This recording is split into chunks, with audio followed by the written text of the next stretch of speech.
The sky above Harlan County had been lying all morning. It started pale and thin, the kind of Tennessee spring sky that promises warmth and delivers it in slow, golden measures, the sort of morning that makes a man forget, for just a little while, that he is 74 years old and that his knees have been sending him complaints since 2019. Walter Grimes stood on the front porch of the farmhouse at 6:15 in the morning, both hands wrapped around a ceramic mug of black coffee, watching the light come over the eastern ridge the way he had watched it come over that same ridge for the better part of 6 decades. The farmhouse itself was a 2-story structure of white-painted timber, the paint peeling in 3 places along the south-facing wall, the porch boards solid but worn smooth by generations of boots. His grandfather, Earl Grimes, had built the original structure in 1921. His father, Raymond Grimes, had added the second floor in 1955. Walter himself had replaced the foundation in 1987. After the Great Flood that took half the county's lower fields and left silt marks 4 feet high on the barn wall. Marks that were still faintly visible if you knew where to look, which Walter always did. Behind the farmhouse, the land rolled outward in a series of gentle slopes, 53 acres of mixed pasture and woodland that Walter had worked, rested, cursed, and loved in proportions that varied by season. To the northeast, a stand of mature hardwoods marked the upper boundary of the property. The trees so old that some of them had been saplings when Abraham Lincoln was still a young man, arguing cases in Springfield, Illinois. Among them, the undisputed patriarch, a white oak of extraordinary dimensions. Its trunk nearly 7 feet in diameter at the base, its canopy spreading 40 feet in every direction. Walter's grandfather had named it simply the Big One, and the name had stuck through 4 generations without anyone feeling the need to improve on it. The gravel road that connected the farmhouse to Route 11, the county highway that eventually led to Clarksville and then north toward Nashville, passed within 20 feet of the Big One's base. It was the only road in or out. Walter finished his coffee, rinsed the mug in the sink, and noticed that the sky to the southwest had changed. The lying had stopped. The truth was coming. By noon, the storm was a serious conversation. By 2 in the afternoon, it was an argument. By 4:15, when the wind reached 53 miles per hour, and the rain came not in drops but in sheets that moved horizontally across the pasture like translucent curtains being drawn by an angry hand, the argument had become a fight. Walter sat at the kitchen table with a battery-powered radio, a glass of water, and the particular stillness of a man who has survived enough storms to know that survival is mostly a matter of staying out of the way and waiting. He heard the Big One go down at 4:47. It wasn't a crack. People who haven't heard a large tree fall in a storm often imagine a crack. Sharp, clean, dramatic. What Walter heard was closer to a groan, deep and prolonged. The sound of something enormous and ancient finally surrendering a battle it had been quietly losing for years. The root system, he would later learn, had been compromised by a fungal infection that had been working through the heartwood for at least a decade. The storm didn't kill the tree. The storm simply collected on a debt that had been accumulating in the dark, underground, invisible to anyone who wasn't looking for it. The impact when it hit the ground was felt more than heard. A vibration that traveled through the farmhouse floor, rattled the glasses in the cabinet, and sent Walter's elderly border collie, a gray-muzzled animal named Biscuit, scrambling from his bed in the corner with a startled bark. "Easy," Walter said without looking up from the radio. "Easy, boy. The storm passed by 7. Walter pulled on his rubber boots, took his flashlight from the hook by the back door, and walked the gravel road in the cooling dark. He found the Big One exactly where he'd expected to find it, directly across the road. Root ball heaved 15 feet into the air, trunk stretching from the road's edge deep into the adjoining field, a wall of branches and leaves blocking the path completely. He stood there for a long moment, his flashlight beam moving slowly along the length of the fallen giant. "Well," he said quietly to no one in particular, There you are. He walked back to the house, made himself a supper of scrambled eggs and toast, and called his son in Nashville. Derek Grimes answered on the third ring, and Walter could tell immediately from the ambient sound, voices, background music, the soft clatter of a restaurant that his son was having dinner somewhere that cost more than Walter spent on groceries in a week. "Dad, everything okay?" "Storm came through," Walter said. "The big one's down across the road."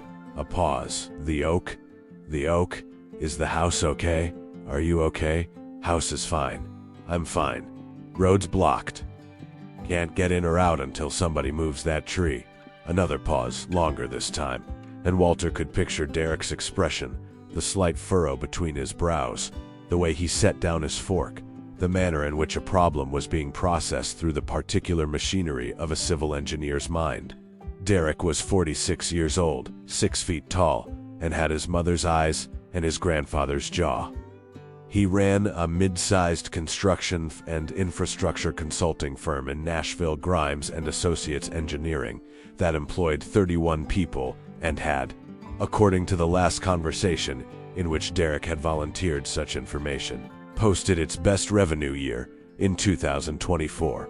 Father and son loved each other in the way that men of different eras and different vocabularies sometimes love each other, sincerely, consistently, and without much ability to say it plainly. "I'll come up tomorrow," Derek said. "I'll bring the crew." "No need for all that," Walter said. "I can call Ray Pittman. He's got equipment." Ray Pittman has a 30-year-old backhoe and a drinking problem. "Dad, I've got a Liebhorn 9150 on a job site in Clarksville. I can have it up there by morning." Walter was quiet for a moment. "That's a big machine for a tree." "It's a big tree." Walter couldn't argue with that. "All right," he said. "Come up in the morning." He hung up the phone and sat for a while in the kitchen, Biscuit's head resting on his boot, the farmhouse quiet around him. In the barn, under a canvas tarpaulin that Walter retreated with waterproofing compound every spring, sat a 1940 Oliver 88 row crop tractor, fully restored. Every original component either preserved or faithfully replicated, its iron red paint deep and unblemished, its 2-cylinder engine capable of producing, at full throttle, approximately 41 horsepower. Walter had begun the restoration in 1993. He had finished it in 2021, 28 years of evenings, weekends, and the occasional full week of obsessive disassembly and reassembly, spread across the entire span of his son's childhood and young adulthood and middle age. He had bought the tractor at an estate auction for $240. He had spent over the subsequent decades somewhere in the neighborhood of $18,000 restoring it, though he had stopped keeping precise accounts around 2007 because the number had stopped being the point sometime before that. Derek had never understood the tractor. He had made peace with not understanding it. Walter turned off the kitchen light and went to bed, and slept without difficulty, the way men sleep when they have made their peace with whatever the morning intends to bring. Derek arrived at 8:14 in the morning in a black F250 that still had the new truck smell and a charging cable coiled on the center console. Behind him, making the turn off Route 11 with the careful deliberation of something massive navigating a space designed for something smaller, came the Liebherr, a hydraulic excavator of a size that seemed, on the narrow gravel road of a rural Tennessee farm, almost conceptually wrong, the way an aircraft carrier would be conceptually wrong in a swimming pool. Riding in the cab of the excavator was Marcus Dillard, Derek's lead equipment operator, 38 years old, powerfully built with a calm professional demeanor and 17 years of experience moving things that didn't want to be moved.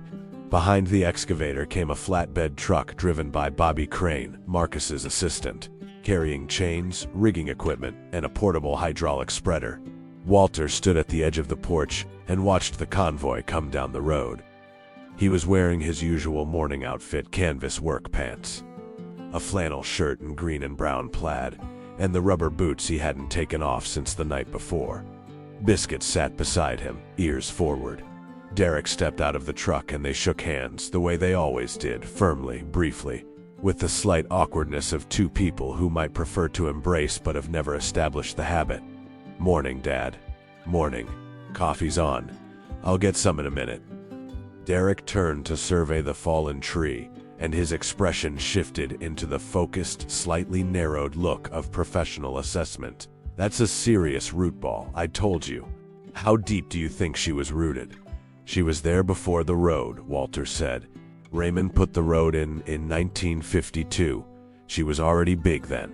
I'd say 12, 15 feet of root system minimum, and spread wide." Derek nodded slowly, already calculating. "Marcus can handle it."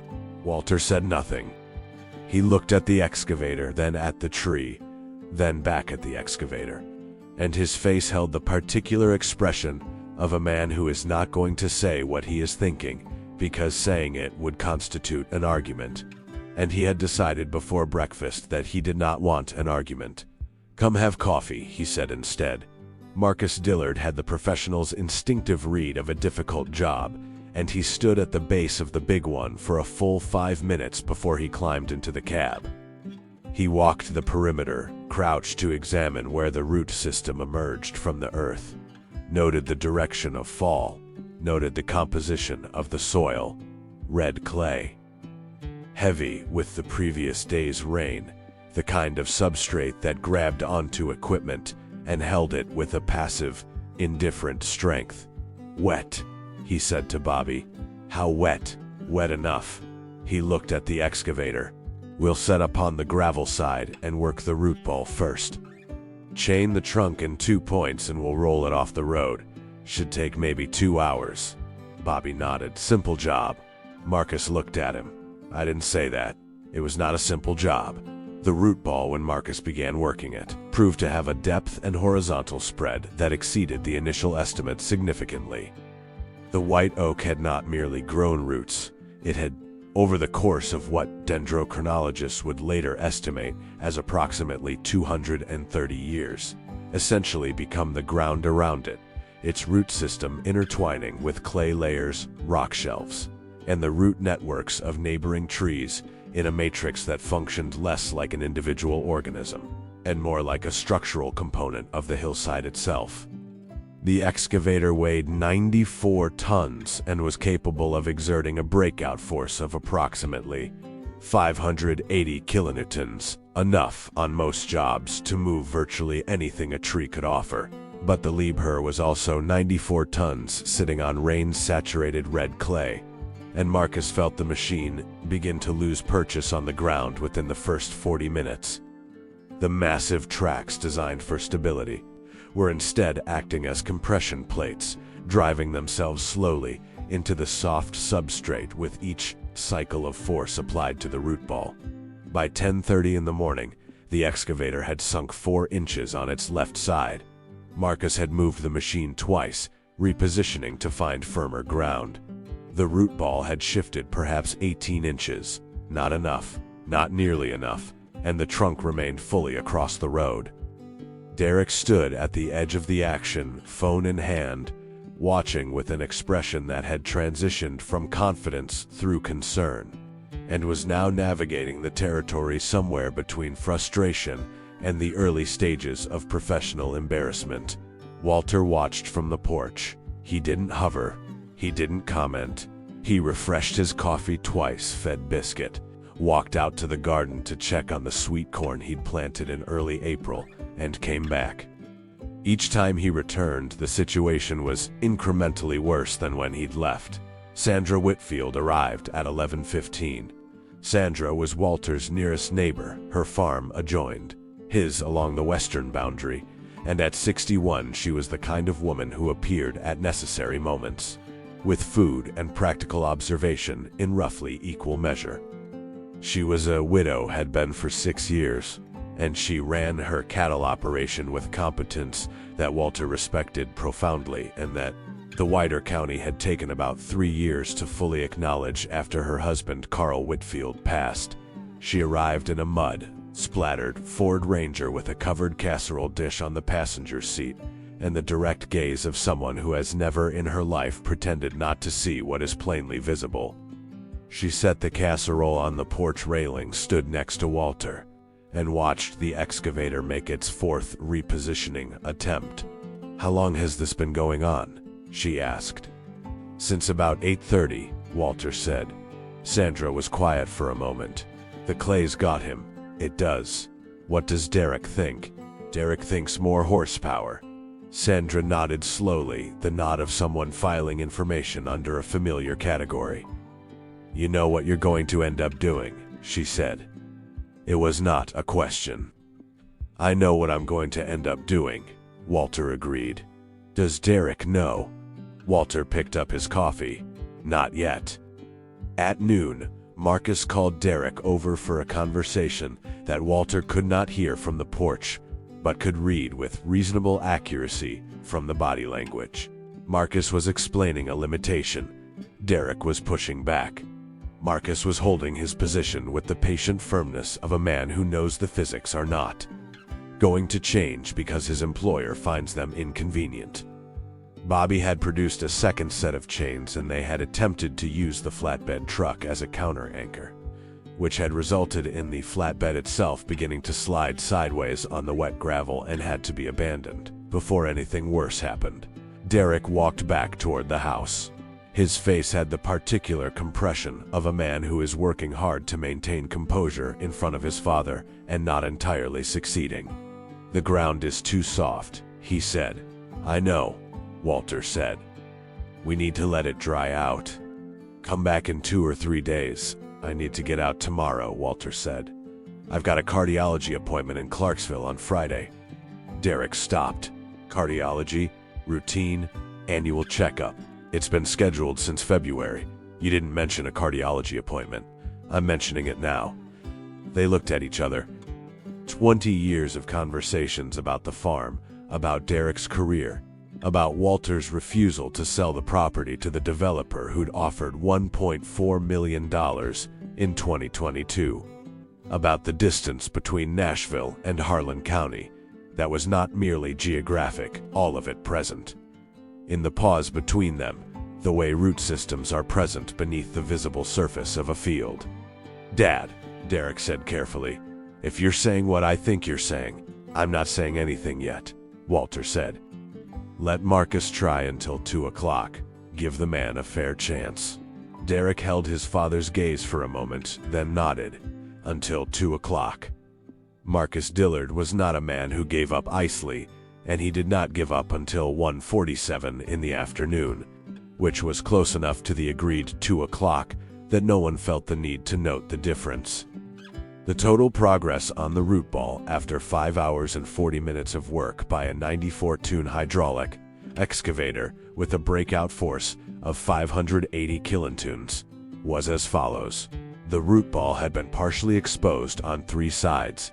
The trunk had shifted approximately 2.5 feet to the north, and 3 major lateral roots had been severed. The trunk remained across the road. The excavator's left track was now 6 inches lower than its right. The surrounding ground had been churned into a landscape resembling something between a construction site and a catastrophe. Marcus climbed out of the cab and walked to where Derek and Walter stood. He was not embarrassed. He was too experienced for embarrassment, but there was something in his expression that Walter recognized as the honest acknowledgement of a problem that had beaten him, which is a different thing from defeat, and, in Walter's estimation, considerably more honorable than pretending otherwise. "I can't get the purchase I need," Marcus said. "The clay's holding the root system like concrete, and every time I get traction on the root ball, I lose it on the ground. I'd need to either wait for the soil to dry significantly or bring in road plates and build a stable working surface, which is a 2-day operation minimum." Derek said nothing for a moment. Then he said, "All right, just that. All right." The 2 words of a man standing at the edge of something he hadn't anticipated. Walter set down his coffee mug on the porch railing. "I'll get the Oliver," he said. The silence that followed was brief but substantial. Derek turned to look at his father. "Dad, I'm not arguing about it. Derek, a 1940 tractor with 40 horsepower cannot move what a $2 million excavator could not move. That's not a matter of opinion, that's physics. The physics, Walter said, are different. How are the physics different? Walter was already walking toward the barn. Come, and I'll show you. Sandra, who had gone home at noon and returned at 1:30 with a plate of sandwiches and the instinct of someone who sensed the afternoon was going to be worth watching, fell into step beside Walter.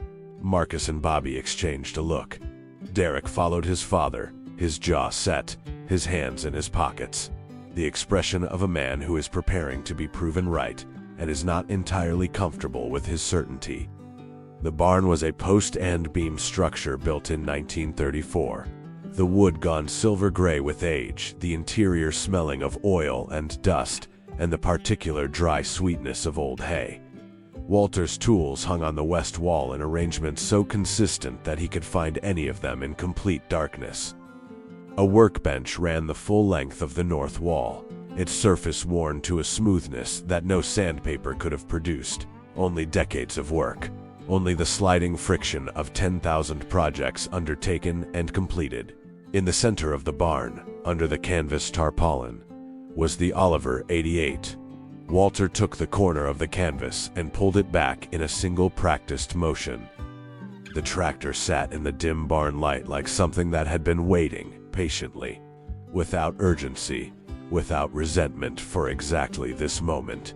Its iron-red paint absorbed the light rather than reflecting it, the color deep and genuine in the way that factory paint never quite manages. The steel wheels at the rear stood nearly as tall as Walter's shoulder. The engine block was visible in its entirety, each component present and correctly placed. The whole machine having about it the quality of something that had been built to last and had then exceeded even that intention. Marcus Dillard, who had spent 17 years operating machines worth millions of dollars, looked at the Oliver 88 and said quietly, "That's a beautiful piece of equipment." 1940, Walter said, running one hand along the hood. Original engine block. Rebuilt the carburetor in 2004, replaced the clutch in 2011, had to machine the part myself because nobody makes them anymore. Everything else is original or period correct. Derek stood with his arms crossed, but Walter noticed that his son's expression had shifted slightly, the set resistance softening around the edges into something more complicated. "Dad," Derek said, more quietly now, "I understand what this machine means to you. I do. But I need you to explain to me the actual mechanical argument. Because from where I'm standing, the numbers don't support the excavator," Walter said, is trying to lift the root ball. He pulled a short piece of rope from the workbench and looped it over a post to illustrate. Straight up. Vertical force against something that's been growing horizontally for 200 years and has a root-to-surface ratio. That means it's got more square footage underground than your office building has above ground. And the machine doing the lifting is sitting on ground soft enough to swallow it. He untied the rope, re-looped it differently, lower, at an angle.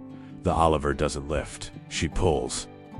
Horizontal traction, distributed across steel wheels on iron rims that have a contact surface and a weight-to-wheel size ratio that sits on the clay instead of driving down into it.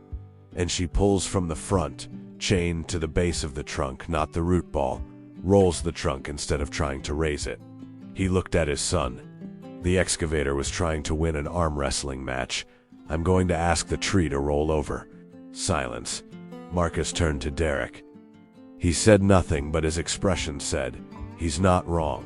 Derek uncrossed his arms. He looked at the tractor. He looked at his father. His jaw was still set, but the set had changed character. It was no longer resistance. It was something closer to the effort of a man who is revising a long-held position in real time and finding the revision more difficult than anticipated. "Okay," Derek said finally. "Show me." Walter backed the Oliver 88 out of the barn with the careful confidence of long familiarity, the engine settling into its working rhythm. A deep, unhurried pulse that Marcus Dillard later described to Bobby as sounding like something that learned to breathe before everything else forgot how. Sandra moved her truck off the road and stood at the edge of the gravel with her arms crossed and her expression calm. The expression of someone watching an outcome they already understand approaching from a distance. Bobby had the chains ready. Walter had brought his own from the barn, a set of logging chains, each link forged steel, the whole assembly heavy enough that Bobby needed both hands and a slight grunt to carry them. They were chains that Walter's father had used, that Walter had maintained and inspected annually for 60 years, that showed no corrosion, no fatigue cracks, no degradation of any kind because they had been cared for with the specific attention of someone who understood that the difference between equipment that works and equipment that fails is almost always the accumulation of small maintenances that no one notices until the moment they matter. "We'll wrap the base," Walter said to Bobby, 12 inches from the ground, not the root ball, the trunk, and we bring the chain forward at a low angle, maybe 15 degrees above horizontal. We're not trying to move the root ball, we're asking the trunk to pivot on it. Bobby looked at Marcus. Marcus nodded. "That'll work," Marcus said, "if the chain holds." "The chain holds," Walter said. They secured the chain around the base of the trunk and ran it back to the Oliver's drawbar, a heavy steel hitch point at the rear of the tractor, low to the ground, exactly positioned for pulling work.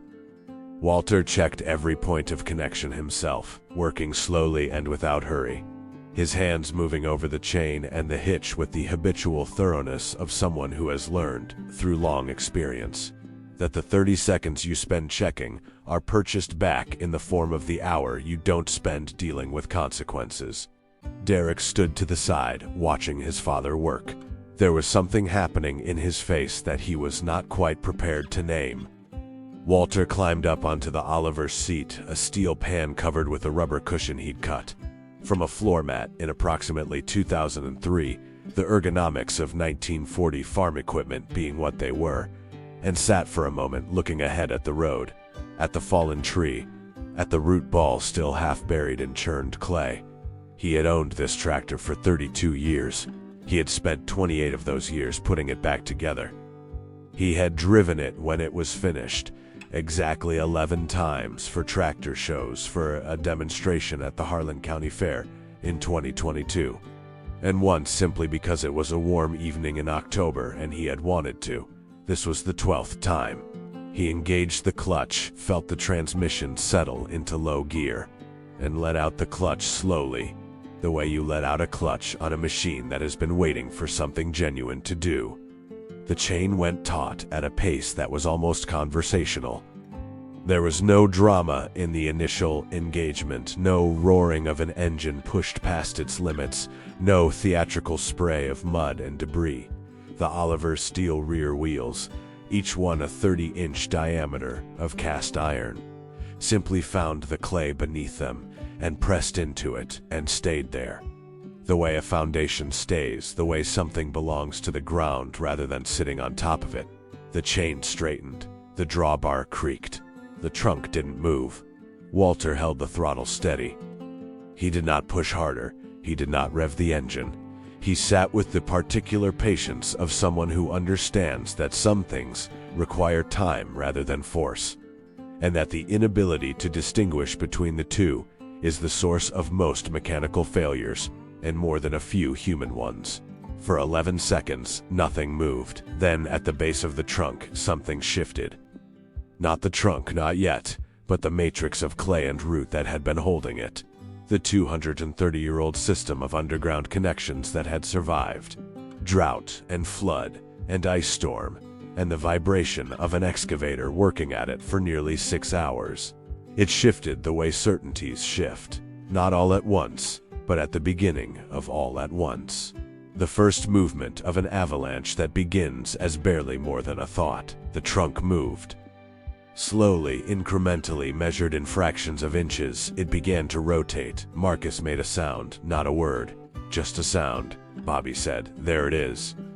Derek Grimes, standing 20 feet away with his hands hanging at his sides, watched his father's 1940 tractor pull a 230-year-old white oak off a rural Tennessee road, and he felt something he had not felt since he was 9 years old, and had watched his father build a stone wall along the south pasture without plans, without anything except the understanding that fit between a man's hands and the material he has worked with long enough to know.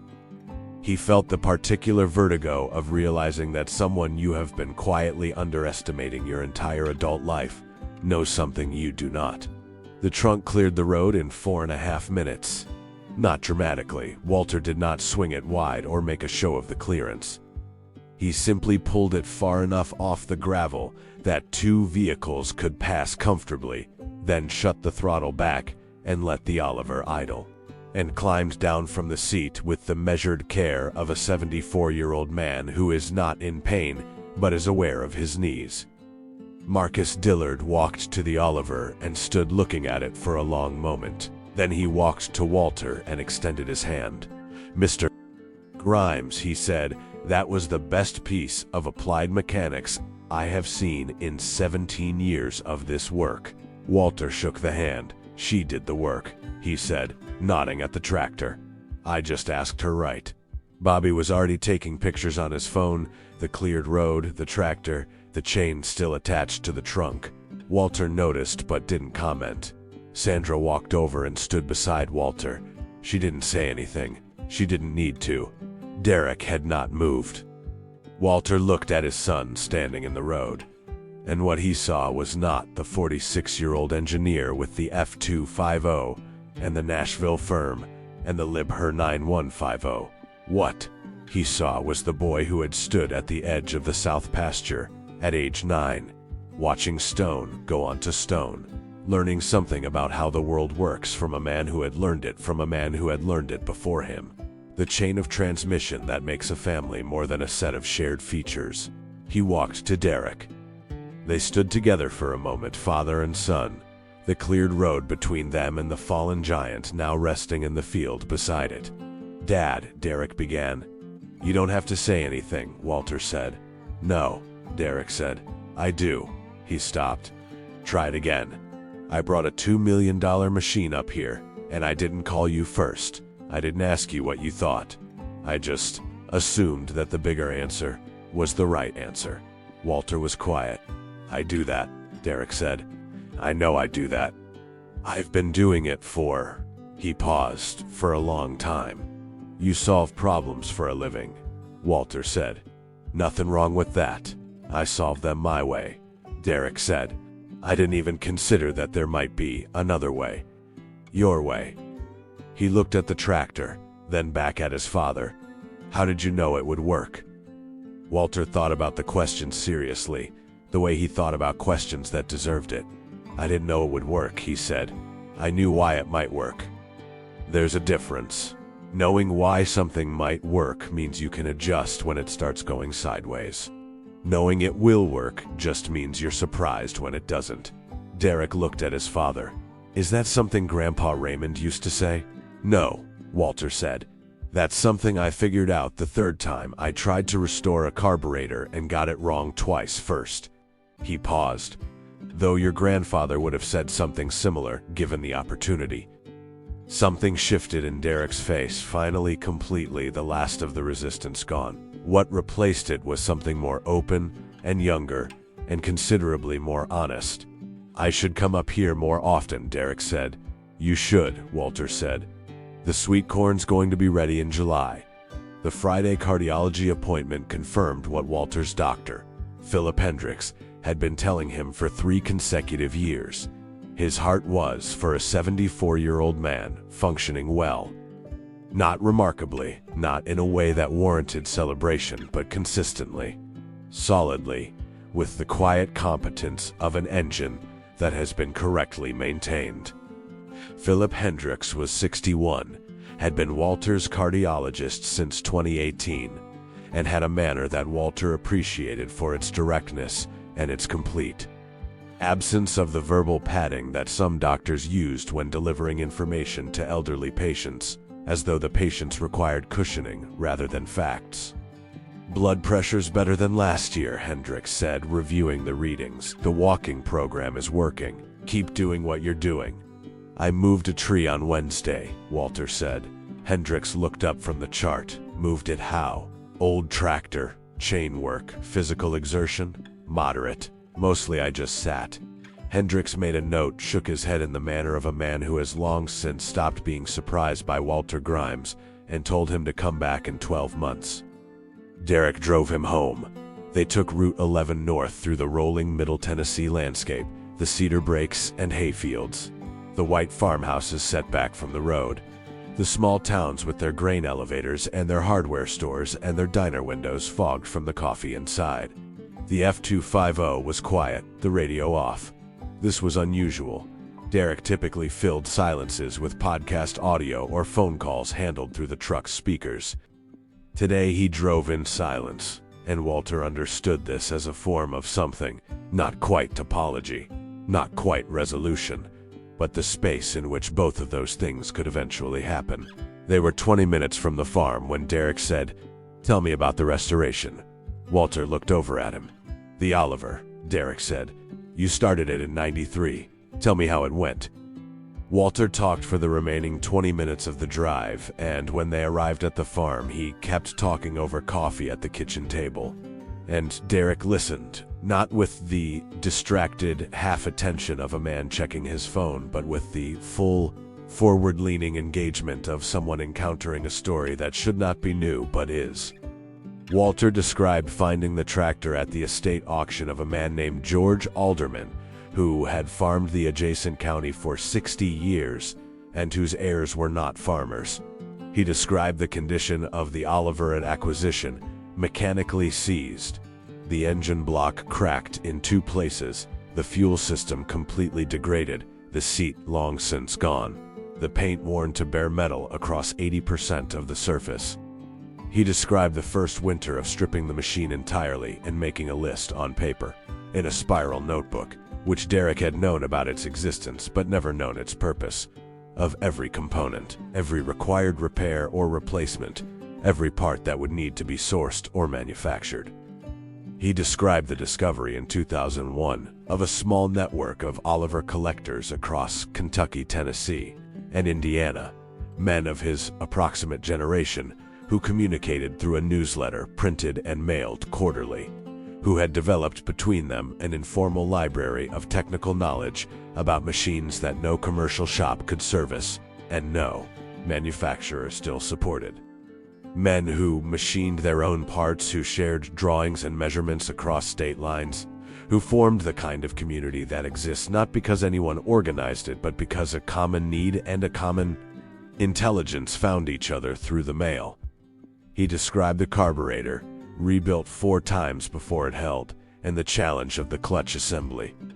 And the summer of 2016, when he had the engine running but the transmission was jumping out of 3rd gear, and he spent 4 months corresponding with a man named Harold Besk in Paducah, Kentucky, who had solved the identical problem on his own 1941 Oliver and walked Walter through the fix by letter, because Harold Besk did not own a computer and saw no reason to start. Derek listened to all of this. He refilled their coffee without being asked. He did not look at his phone. "Harold Besk," he said when Walter finished. "Is he still around?" "He passed in 2019, Walter said. "His daughter sent me a card." "Did you go to the funeral?" "I drove to Paducah," Walter said. "I'd never met him in person. 43 letters back and forth over 12 years, and I'd never seen his face." Derek was quiet for a moment. "What was he like?" "About what you'd expect from 43 letters, Walter said. "Exactly what you'd expect. Sandra came over that evening with her neighbor's teenage son, Cooper Whitfield, Sandra's nephew, 16 years old, who was doing a summer work stint at her farm to help move the cut sections of the big one's trunk to the woodpile. The tree would become, over the next 2 winters, the source of heat for both farms. Its 230 years of accumulated solar energy completing their conversion into warmth in a modest farmhouse in Harlan County, Tennessee. Cooper was a boy of few words and considerable physical capability, and he and Derek worked alongside each other moving sections of wood, while Walter supervised from the tailgate of Sandra's truck, and Sandra made disapproving comments about their stacking technique that were accurate and that both men accepted without complaint. At one point, taking a rest, Cooper looked at the Lolliver, which Walter had driven back to its position near the barn but not yet put away, and said, "That's the tractor that moved the tree." "That's it," Walter said.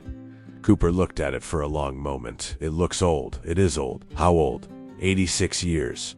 Cooper absorbed this, and it still works? "Better than most things made last year," Walter said.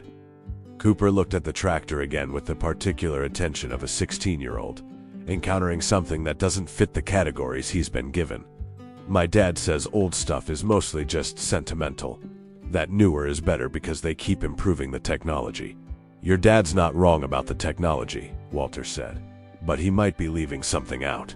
"What's he leaving out?" Walter thought about it. "The technology improves," he said.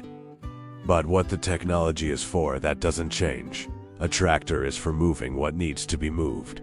If your old tractor moves it and the new machine doesn't, then the old tractor is better for that job. Simple as that." Cooper looked at him. "But the new machine cost $2 million. It did. And the old one, $240 at auction, plus $18,000 in parts and supplies over 28 years. Cooper did the arithmetic imperfectly but arrived at the right general neighborhood, so the old one was way cheaper. Way cheaper. And it worked better. "For this job," Walter said carefully. "Yes. Marcus Dillard is an excellent operator, and that is an excellent machine. On a dry site with stable ground, that excavator would have had this done in 40 minutes. This was a specific problem with specific conditions, and the Oliver was the right tool for those conditions." Cooper thought about this. "How did you know?" "Experience," Walter said, "and paying attention to what the problem actually was, rather than the problem I assumed it was."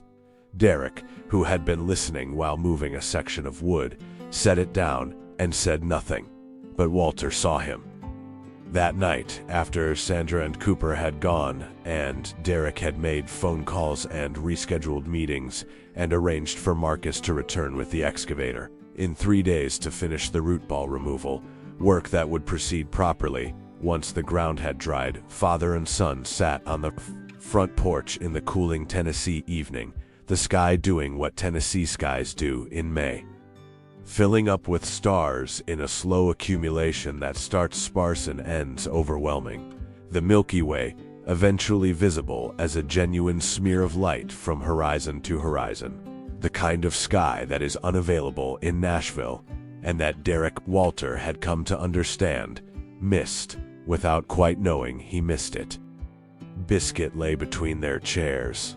"I want to learn," Derek said. Not prefaced, not explained, just placed in the evening air as a statement of plain intention. Walter looked at him. "Learn what?" "The tractor. How it works. What you know about it." He paused. "What you know about the farm, about the soil. About," he stopped, finding the edges of what he meant. "About how to read a problem the way you read that problem." Walter was quiet for a moment. "That's not a weekend thing," he said. "That's a year's thing, I know.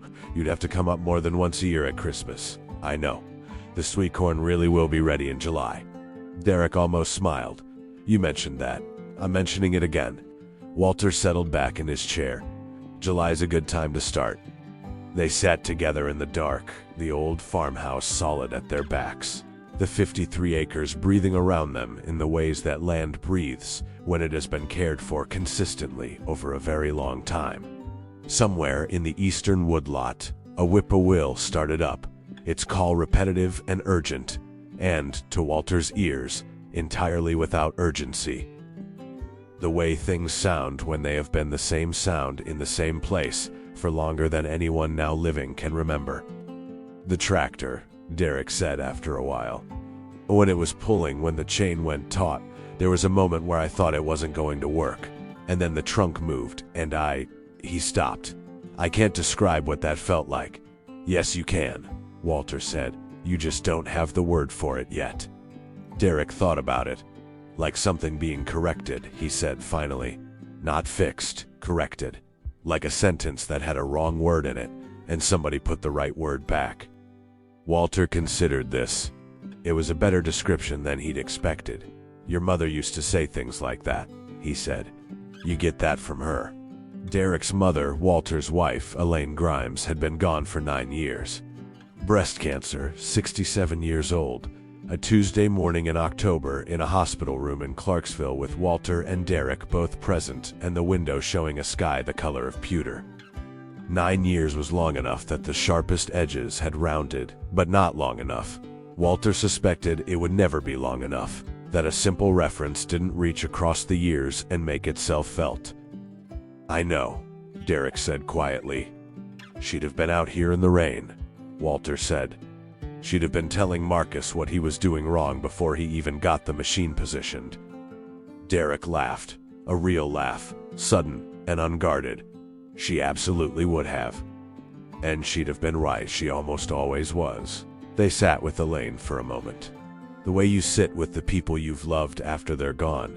Not in grief exactly, but in the particular company of the permanent absent, who remain present in the things they left behind, in a laugh that comes out of nowhere, in a way of describing things, in the shape of a family that continues to exist around the space they occupied. "I'll come up in July," Derek said. "I'll have the corn ready," Walter said. "And the tractor?" "The tractor will be here," Walter said. "She's not going anywhere." He said it simply, without sentiment, as a statement of plain fact, the same tone he might use to say that water runs downhill or that clay gets soft in the rain. The Oliver 88 had been on this property for 32 years. It'd been built 86 years ago. With proper maintenance, which Walter fully intended to continue providing, there was no principled reason it would not still be here in another 32 years. On another May evening, with another generation sitting on this porch, and the stars doing what Tennessee stars do. Some things are built to last. Some things built right and cared for right last not merely in spite of time, but as a demonstration of what time can be made to mean, a proof, accumulated 1 year and 1 season and 1 careful repair at a time, that the relationship between a person and a thing they have loved well is not subject to obsolescence.